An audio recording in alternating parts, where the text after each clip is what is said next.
A reminder to Mark Golden to renounce or resign.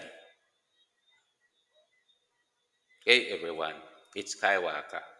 I have brought in the wake up coffee for Mark Golding, who seems to be sleeping on that commitment he made to the people of Jamaica. Attention, Mr. Golding. I hope this message finds you awake. As a concerned citizen, I am writing to remind you of the commitment you made to renounce your British citizenship. It has been several weeks since your announcement, and we have yet to receive any updates on the progress of this important matter. At the moment, you being there as a British citizen trying to be Prime Minister, plus being active in our constitutional reform, is disrespectful and disdainful. Moreover, it is an open threat to our sovereignty. You do not mean us well, and you must step down until you renounce. As you are aware, the renunciation of your British citizenship is crucial for maintaining the trust and confidence of the Jamaican people. Our journey towards full sovereignty and independence from Britain requires that no British citizen be involved in this process on our behalf.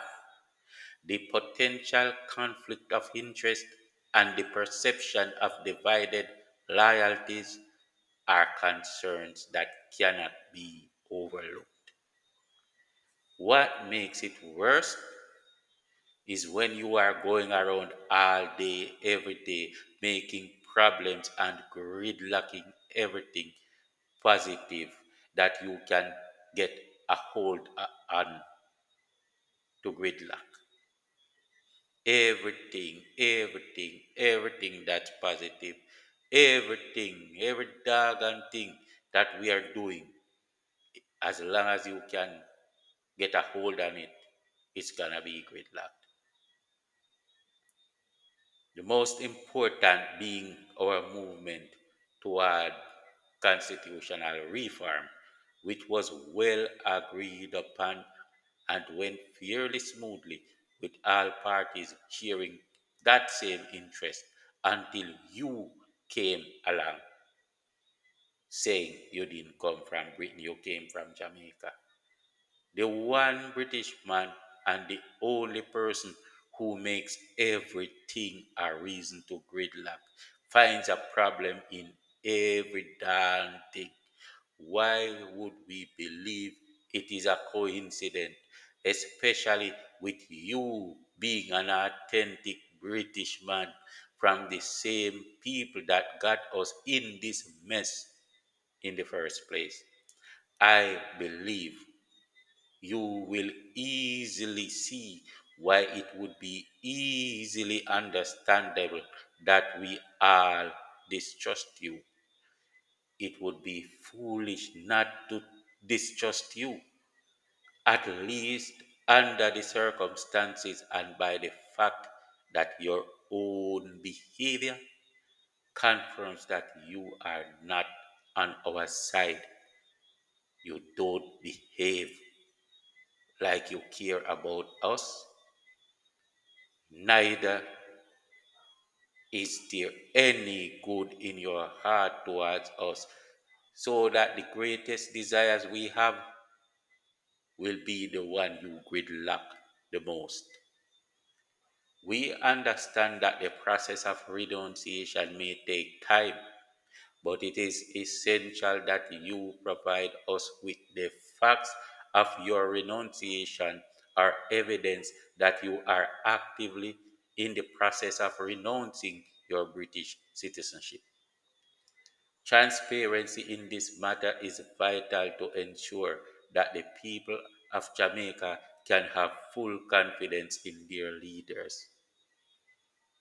But then, even so, there is another matter where we are beginning to think that it is too late. It's too late for even a renunciation of your British passport, your British citizenship to make sense. We believe the best solution would be for you to go back home to London and reunite with Big Ben, where you can say, time come, because it's your favorite thing to do, it seems. Hmm? Hmm? I want to also take this opportunity to be honest and inform you that we don't believe you were not born in England. Some Jamaican will know any person who was born in Jamaica. Someone would know. You cannot just appear out of nowhere on someone's avenue at 30 years old and tell everyone that I was born in this lane, but no one that was born there knows you. That's not how life works. So please be informed that your story, being so unbelievable, adds more cause for us to distrust you. Who are you? What do you want with us? And why is lying so important to you?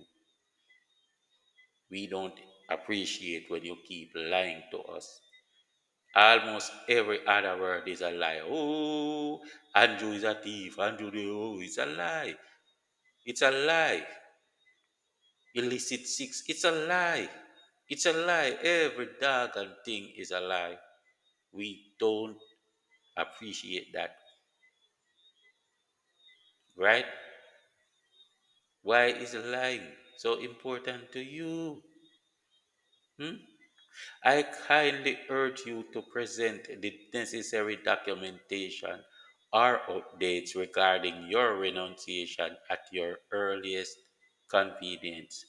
If you are unable to do so, I respectfully request that you reconsider your position and allow someone without dual citizenship to lead us in this critical time. Thanks for your time, my people. I feel like Mark Golding is using a lot of distractions and he is trying to make us forget about the unforgettable. So every now and again, we must raise the question so that he will understand that no 9 day wonder is going on around here. If he goes back to London, we would have a lot less headache in our country and he would at least unite with Big Ben so they can join together and chime time come all day. Time come, time come, time come. Bing bang, bing bang, bing bang. For it seems like he loves declaring what time it is every hour, every half an hour, and every 15 minutes. Let's not let him put the question to rest by having us forget. Time come, man. Time come long time. Time gone. And him no make a move yet. Think on these things, my people. Peace out.